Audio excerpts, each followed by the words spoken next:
everybody, welcome to the Ronline Report. Great guest today, joining us all the way from the Netherlands. He just won the Romania Musclefest Pro Classic Physique, earned his spot at the 2020 Olympia weekend. This is Wesley Vissers. How are you, Wesley?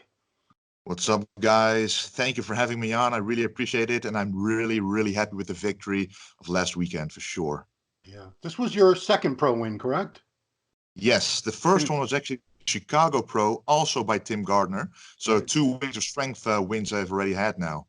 Yeah, and I was at the Wings of Strength Chicago when you won that, and this I wasn't there, but in Romania, obviously. But I've seen the high res pictures, I've seen the video, and so much improvements. Yeah, You for actually sure. made you talked about on your social media that you brought a different look specifically to this show. Tell me a little bit about that. Yeah, at previous shows, I really went for the golden era look, the classic look, which means more fullness on the muscle bellies. Because I'm also tall, I thought, well, I need to overpower everybody with the fullness that I have in certain poses, like the side chest and having a fuller back and a fuller chest. But nowadays, it's not the golden era anymore. It's this era. So they want to combine the conditioning with the classical lines. So I went for the conditioning this time more so than the fullness. And because I was more conditioned, I actually looked better and fuller because the lines came through better. So that, eventually worked a lot better for me this time. Yeah, I'm just curious because you're a young guy, 26 years old, still very young. You weren't around in the classic era. Where do you get all your inspiration from? From following those classic era physiques? Since by the time you were training and everything yourself, we were already well into this very modern era with the standards that we have today. That's true. Honestly, when I first started bodybuilding, that the era of Ronnie Coleman and Jay Cutler was going on. So I watched the Olympia then, and I saw those two guys battling it out. I also saw Ronnie Coleman's documentaries. So that was actually my initial motivation until I started doing bodybuilding contests myself, and they started comparing me to Arnold out of the blue. I wasn't even aware that I looked like him in any shape, way, or form, but they told me, hey, if you can grow a bit more, improve a bit more on this, you can actually look like the bodybuilders from back then. And that's when I saw him pumping iron. And that's when I also noticed that my dad really loved all the Arnold Schwarzenegger movies as well. When I started watching those, the Terminator movies, I was like, wow, this physique is even much better than what I've seen nowadays. So that's when I really started to recognize I can actually, with my height and with the structure that I have, look like the guys from then instead of the guys from nowadays. So I really wanted to chase that look. And, year after year, I started to improve my physique, and it started to really come into its own. And then I started to embrace it. And that's when also vintage genetics started to appear, to evolve. So that's where that came from, basically. Yeah, I mean that pose that I think it's your signature pose, that twisting front double bicep that you do. Every time I see that pose, immediately I think of Arnold. Every time, because I see Yeah, the same rib cage, the same vacuum, the peaked biceps. There's so many eerie similarities, but you're your own person. I don't want to compare you to somebody else. yeah. In some poses, I look a lot like him, but in some poses, I'm very different. So we have very different physiques, but I always have taken my inspiration from how he used to do his stuff on stage. Like his posing was so fluent. And when I watch it, I just get motivated to try to emulate what he did. And some poses, they look great on me as well. So of course, when I see that, I'm going to use that on stage. Yeah. So are you the same height that he was as a young man? He was 6'2" in his prime. Are you about I 6'2"? was officially measured at 6'2.5" this time. Wow. And what's your stage weight in pounds? Well, I weighed in at 246.4, but it Wow. was with this vest on and trousers and stuff, so probably 244, something like that. Okay, I mean, that was Arnold's best, was probably about, a lot of people think Arnold's best was 1974 Olympia, and I think he was right at like 244, 245. So, Yeah, yeah, height and weight, you guys are very similar, which yeah, is, that's true. That's true. earlier in the year, you were at the Arnold Classic, and I certainly think you could have been placed a little higher than 10th. I don't think 10th was exactly where you belonged, but after that show, because I haven't talked to you, geez, I haven't talked to you since last year's Olympia, I don't think. Yeah, Um, that's did you sit down with your coach and other people? Did you figure out a game plan after the Arnold as to what you were going to do next? I mean, what made you even do a show this season instead of waiting till next season? Well, we indeed talked because I did the Arnold, like I first did the Olympia, and the Olympia didn't really go as planned because the shape wasn't there. So we really wanted to go for the conditioning at the Arnold Classic, but because it was too close still to the Olympia, I couldn't really get into an off season at all. I couldn't improve upon the weaker points that I had, like the legs and the fullness in some areas like the back. So the only thing I could do was get more conditioned, but the fullness really lacked on the stage. I looked a little too stringy, even though the conditioning was there. And I do agree that, 10th place was a little lower than I expected to be. But it taught me that, okay, you have to improve, you have to make really big improvements this time for them to place you, in the top 3 of any show if you're in the 10th place now with good conditioning. So that's when we took a little more time off. But then I noticed, like, okay, I've been going to America twice now from the Netherlands. The flight, the expense, the flight itself, the jet lag, all takes its toll on your physique. So this time I stayed in Europe and I just checked what shows were going to be there that are far away still from the next Olympia. And Romania really is, just was noticeable to me, like, okay, this is only like a 3-hour flight, not even 3 hours, so it won't affect my physique. The time zone is pretty much the same, only 1 hour difference, so there's no jet lag, nothing. So I can really bring the shape from the Netherlands over to Romania without having to worry about changing my diet. And that's really been key because I looked even better after getting off the plane, and I can only improve upon that physique. And of course, we started this prep earlier as well to be already very conditioned beforehand so we could grow a little bit into the show with very good conditioning as well. So that's why the conditioning was better than last time, because we started earlier. Plus, we didn't have anything going wrong with water retention or sodium loading or stuff like that. We just played it very safe. And that was a big benefit that I had in Romania.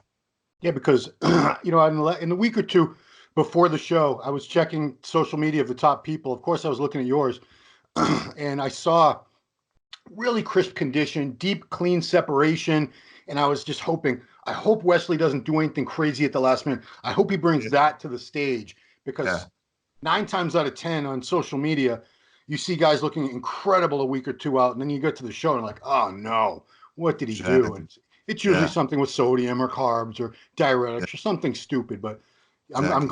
glad that you didn't change much because you brought that look to the stage that we Yeah, saw on Instagram, which rarely happens. Uh, yeah. I'm interested. Were you at the last Olympia a couple months ago? No, I wasn't. Okay, well, you certainly saw what happened. Yeah. We had Breon Ansley as the winner for 2 years in a row, and this time it changed. It seems to me like the judging is finally establishing a criteria that's very distinct for classic, that's different from bodybuilding. I'm not saying Breon's not classic in many ways, but if you're going by the pure definition, as a lot of people have it in their heads, is what classic constitutes. Chris Bumstead, with the height, the width, the vacuum, just a lot of shots. That's obviously what they chose to represent classic physique for the world champion. For somebody like you, that's got to be encouraging because I think you compare very well next to Chris Bumstead. You put you next to Breon or a couple of these other guys that are shorter and more Yeah. bodybuilder compact. It's hard to judge, but I think you and Chris, you would compare very well. I see a lot of similarities. Were you pleased to see Chris Bumstead get the win? Yeah, you took the words right out of my mouth because when Brian was the winner for 2 times in a row, I was like, I have to bring such a massively improved physique for the judges to be convinced that they have to pick someone else other than Brian to win because we're so different, like you say. But now that Chris Bumstead is the winner with, he's taller, he has more of that streamlined physique from the 70s, like the deep vacuum, the V taper, the width. So a lot more factors that I recognize with myself as well. So when I stand next to Brian, it's almost a non, you can't really compare it. It's like, what do you prefer? It's very two different physiques. But now that the judges said, okay, this is the #1 physique, classical physique in the world right now, this is what you should aim for. That makes me happy because I do compare a lot more to Chris than I do to Brian. So that gives me more opportunity to actually do well at the Olympia. And that's very exciting for me, especially now that I'm qualified. I have a lot of time to improve. So I'm very happy that this has happened. Yeah, I'm going to go on a limb here, and I'm going to make a prediction. Top 5 next year's Olympia. I'm putting it out there right now. I don't care if anyone says I'm an idiot or, I'm not a fanboy. I call it like I see it, and I see the capability of you landing in that top 5 next year for sure. Thank you But very much. one thing I Appreciate that. wanted to discuss, because the judging, like I said, I think the judging is moving to a place in Classic where there is a very different criteria, because people got upset. A lot of people got upset when Brian lost to Chris, because they said, Mhm. well, Chris's back is terrible. His arms, Brian's arms, his biceps are twice the size. His back is so much thicker. And, they were looking at it like body part by body part, like we do in bodybuilding a lot of the times. But it seems that they have gone a very different direction with Classic, where now there is a different way to judge it. We're not looking at Classic physique competitors the same as we're looking at open bodybuilders anymore. Do you see a shift yourself that way? Yeah, especially when Steve said it himself, the head judge. Mm. I never actually thought about it, but they name the categories with a purpose. So the open men's bodybuilding, they don't call classic physique bodybuilding. They call men's physique. It's like a physique contest, and classic physique is also a physique contest. So it's indeed not about the biggest guy, the most shredded, most, with the biggest body parts put together. It's about the physique itself, the flow of it. And of course, that is very subjective. But at the same time, a lot of people do recognize when they see Chris, okay, that guy's classic. That is not always something you can put into writing or something that you can put some objective term on, but it's something everybody does understand. So classic physique is really about the completeness of a physique, the flow of it, how much it resembles someone who wants to look like that guy. And bodybuilding is just about being the biggest, most shredded, most freaky guy out there that is the most complete. And that's the biggest difference between the physique classes and the bodybuilding classes. And, to me, that's only good news, because that's exactly not what I want to be. I don't want to be the biggest possible guy. I want to be the most complete, the most, graceful guy on stage, but still present a dominant force like Arnold used to do. Like, to me, that's the ultimate combination. Show yourself a dominant physique, showing it gracefully on stage. That combination, to me, that is what classic physique is about. Right on. This is something random, but I looked at at one time, average heights of men per country. Did you realize that your country, on average, has the tallest men in the world? True story. Yeah, I do. I do. So you're not even tall. You're not tall at 6'2.5" in your country, are you? I know. You're I'm, you're average. You're like a half inch over average, I think. I'm a bit over average, indeed. That's true. A lot of people here in the gym right now that are working out are taller than me. So That's insane. That's definitely not the crazy. tallest. In case anyone's wondering, the shortest men in the world are Malaysia. They're 5'2" on average. But Netherlands, 6'1.5" is the average male height. Uh, Yeah, it's I know that was amazing. neither here nor there. I just thought I'd throw some trivia out there.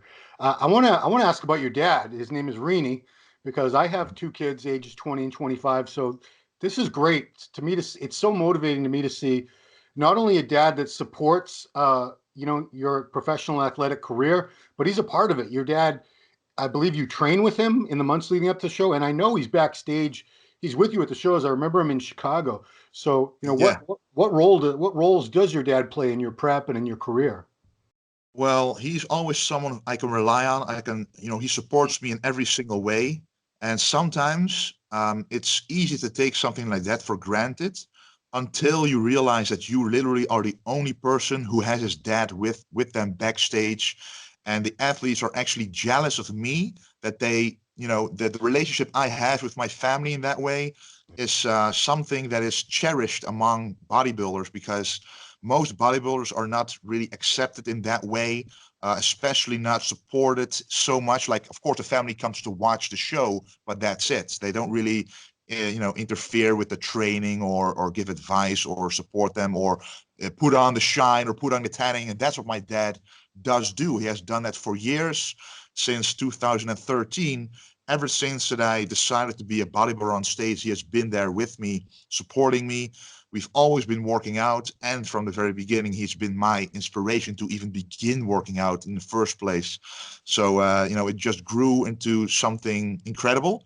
And of course, he's also part of my own brand, the Vintage Genetics brand, which is just a family company, literally. Hmm. So it's just, we can always rely on each other for anything that we need. So that's just a great thing to have. Yeah, you do have your own company, which you started, what, 2 or 3 years ago? It's been a while now, right? Yeah, a couple of years ago when I started my YouTube channel, well, the name already existed because the YouTube channel is called Vintage Genetics, Yeah. but the company is more about the clothing as well.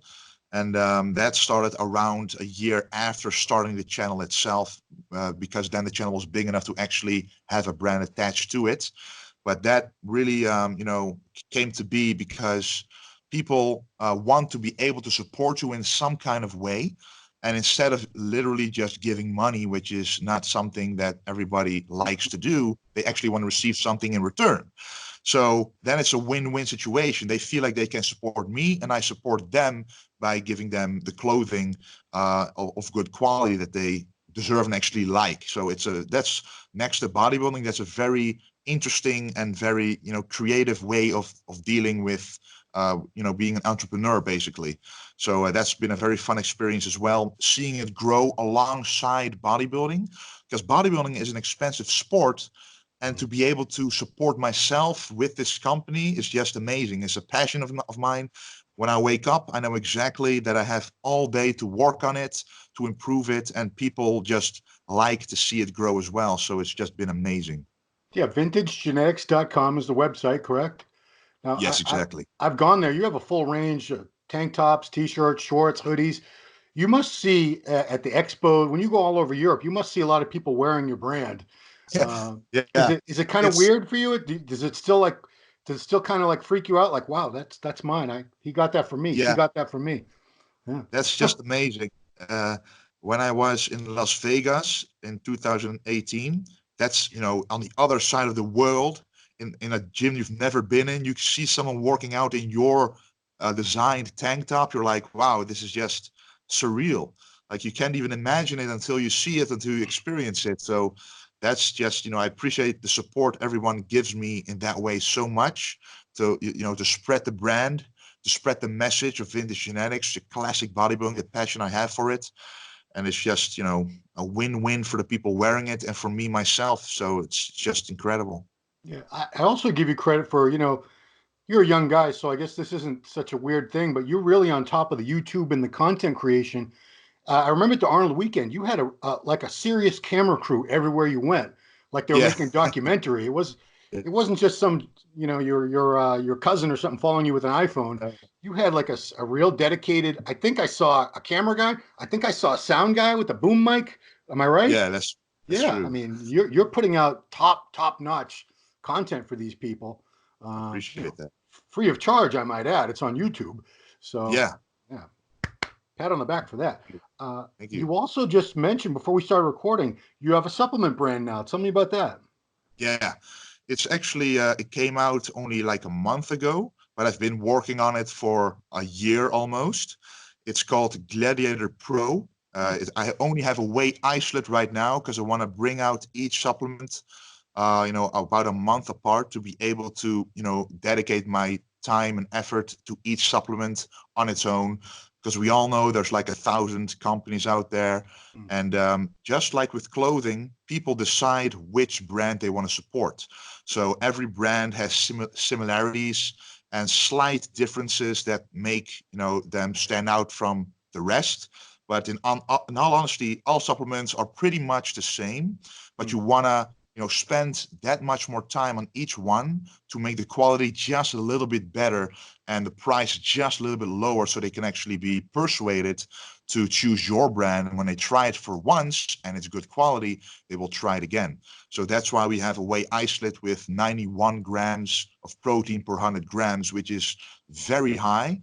Mm. I purposely chose for that to really filter out all the lactose, which a lot of people can't digest, the sugars, the fats. So you only want the whey protein in there, nothing else. So that's each supplement will have that incredible quality to it. Haven't really been advertising it so much, but it really is online right now at becomegladiator.com. And the camera crew you were talking about earlier, Yeah. they will also be shooting specific footage for how I deal with choosing the supplements, what the message behind it. There will actually be a dedicated documentary about my trip to the Arnold Classic and this Romania Pro, and everything what I've been doing in my life, and the supplement development has been a big part of that for sure. And so first, I really wanted to establish the clothing brand. Now that has been established, you move up one step further, and in bodybuilding, that always is the supplement industry, of course. Mm. So, and I try not to be the same as everyone else. People who watch me and follow me, they know that I'm really serious about putting out quality things. So when I put out something, I make sure that when you get it, you actually get what you pay for. So to me, that's the most important thing. And then people can choose themselves who they want to support, because you can get away isolate from everywhere. But that's why I want to put the quality a little bit higher than what I see nowadays with most companies, to make sure that they can trust me and that they can actually get something that they are happy with and with results. So that really is what Become Gladiator is mostly about. Okay. Do you plan on focusing mainly on Europe, or do you plan on expanding to, USA, Australia, Middle East, everywhere eventually? Yeah, we do ship all over the world, but right now we are, we are central in Europe. We're here, of course, in the Netherlands, Yeah. but we do want to dedicate ourselves to the USA because that is the biggest market. And the funny thing is, the clothing store, the Vince Genetics store, is located here, but most sales are made from the USA. So that is quite funny to see that the bodybuilding community in America is simply the biggest in the world. Mm. At least that's what I notice. Also, the viewers on the YouTube channel from America is always the highest amount. So, Yeah. of course, that's what I want to focus on as well. But it's always difficult with shipping and the distance. So we got to figure that out as well. But it's a fun process, and I'm really enjoying it. So you actually have a retail store, like an actual store location? Not yet, Oh. not an actual physical store location yet, but Oh, the why web. would you? There's no reason to. Yeah, No, just there's ship no it all reason up. to. Yeah, exactly. So you've got your Olympia qualification. You still have now 10 months to the Olympia. What is the game Yeah. plan? Where do you go from here? Are you going to rest for a while? What's your plan? Well, I really solely want to focus on the Olympia this time. I've never had an opportunity to either do the Arnold Classic or the Olympia with so much time in advance. So that's been partly part of the reason why I didn't do the Olympia very well the first time I did it, is because I did two shows beforehand. So a lot of people know that you cannot really bring your peak every single time. And I only went downhill when I went to the Olympia. So this time I really want to get a fresh look, bring a lot of improvements. I already brought some improvements to the Romania Pro, but those are only the beginning of what I can do, because now I can really dedicate myself to this off-season lean bulk, as I will stay in a pretty good shape. That's what I'm always doing. And I have a weight limit with classic physique anyway. So if I put on too much pounds, I have to lose a lot of pounds again. Mm. So that's no use. So I really want to work specifically on the weak points, like the hamstrings, the triceps, the back thickness, to really get a complete as possible physique on stage. I keep working on bringing down the waist, because that is a very big point in classic physique. The smaller the waist is, the bigger everything else looks. So that's what I'm working on as well. And when I bring all of those points up, I will start very early with the Olympia prep, so I can really get in very, very good condition, because that is what's going to win the show. The one who's the most complete and the most conditions. That's simply the truth. And I have to, let go of what was used to be the golden era of the fullness and, the physiques of back then. I will, of course, stick to my roots. I'm always going to be a classic bodybuilder. I already have the shape of one, but now I will bring the conditioning of the modern era to the stage as well. So that's what I'm going for. I think in a previous interview you talked about eventually you do plan on moving up to open, but Yeah, obviously keeping the proportions and shape and small waist. Am I yeah, right? I left open that possibility because that was back when Sean Roden was the Olympia winner. Mm. And that's when people thought, oh, they maybe go for a more streamlined look and a more classical shape. And if they go keep in that direction, maybe a classical physique might actually be what they want at the Mr. Olympia. Right. But right now, of course, Brandon Curry is the winner, and he still has a small waist, a good, classical line still, but he's a very big guy. So if I want to go for the open class, then I would have to take off many years to get that mass built on my physique, especially because I'm quite tall. And I want to keep competing, and I first want to dominate the entire classic physique division before moving on to anything else. So right now, classic physique is on the radar 100%, and after that, we'll see what's going to happen. Well, forget the open then, because nobody wants you to stop competing for a couple of years. That's right. So your fans are going to lose. They're going to lose their minds if you don't compete for 2 or 3 years. So you don't want that, because you are building up a tremendous fan base. Tremendous. Yeah. A lot of people like your look. You're very well spoken. I think you sound like a radio announcer. You got a great voice for radio or TV or movies. I mean, you're going nowhere but up. Any people that you need to thank? We already thanked your dad, but who else was really a part of your success at this point? Also, of course, my mom, who is also going with me every single time. She films me, records me. Anything that I need, she will provide. Whenever I ask something, she will do. She's also a very big part of the company every single day, packing the clothing, shipping the shipments, and she's also a very big part of the entire Vintage Genetics business, basically, and just the mental support beyond belief. And of course, my girlfriend, Marley, who actually is the owner of the gym that I train at myself. Oh. And, with her support, she did actually my tanning this time, several days in advance, every single day, 1 or 2 layers. Everything I need, anything I need, I ask of her, and she will provide as well. So whenever I'm serious about something, those people will always have my back, and that is I appreciate that a lot. I don't take it for granted at all, knowing that a lot of people are individuals in this sport, are alone in this sport. So having that family surround me in that way is just amazing. And of course, there's a lot of other people like my coach, Ferdy, who I went to every single week. He checks my shape. He is very honest, objective about my physique, always tells me about what things I should improve. So I always have a clear mind. Because I cannot be objective about myself always. You always need a separate eye to witness what your progression has been like. So on the one hand, he says, well, you've made great improvements, but you still need more quad sweep, more tricep hang and stuff like that, to always keep that in my mind. So I keep training as hard as possible for those goals. And, besides that, of course, the entire Vintage Genetics community, everyone who watches the videos, because honestly, without them watching the video, supporting the brand, it takes a lot of money to actually go to these shows, to go to America, to the Olympia. It costs a lot more than you think. And we literally, the money that we make with the company, we invest into the shows itself. So that's just, an indirect way that the people watching the videos support me by actually doing these shows. So it's a great relationship that I have with the community as well. So that's basically the thanks that I want to give.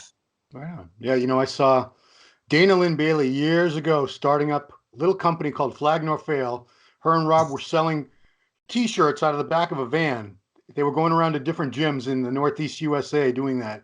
And, a lot of people laughed and said, you guys will never make it. And look where they are now. So I think Vintage Genetics, just based on the quality of the stuff that I see, I've seen people wearing it at the shows too here in the U.S. I think it's going to do very well. I say, hey, that's Wesley's company. But I encourage everyone to check it out. VintageGenetics.com. He's got some really cool stuff there, everybody. And the supplement company, the Pro Gladiator site was what? BecomeGladiator.com. BecomeGladiator.com, because a lot of people watching this are in Europe. And also Wesley Vissers, just your name is your Instagram, right? Yeah, that's exactly right. Right on. Well, Wesley, congratulations again. You're going to the Olympia again, and it's going to be a very, very different Olympia for you next year. I just know it. Yes. Very excited. I've been waiting for that. I've been waiting ever since you turned pro. I've just waiting to see the improvements in the condition, little things here and there, and you're doing it. You're doing everything you're supposed to be doing.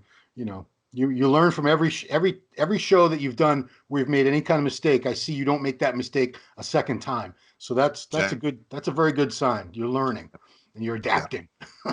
So thank you very much for your time, Wesley. Congratulations again. Wishing you the very best. And that's it. You know, we'll be keeping an eye on you, of course. Thank So, you very much. Really appreciate it. all right, everybody, thanks for watching Ron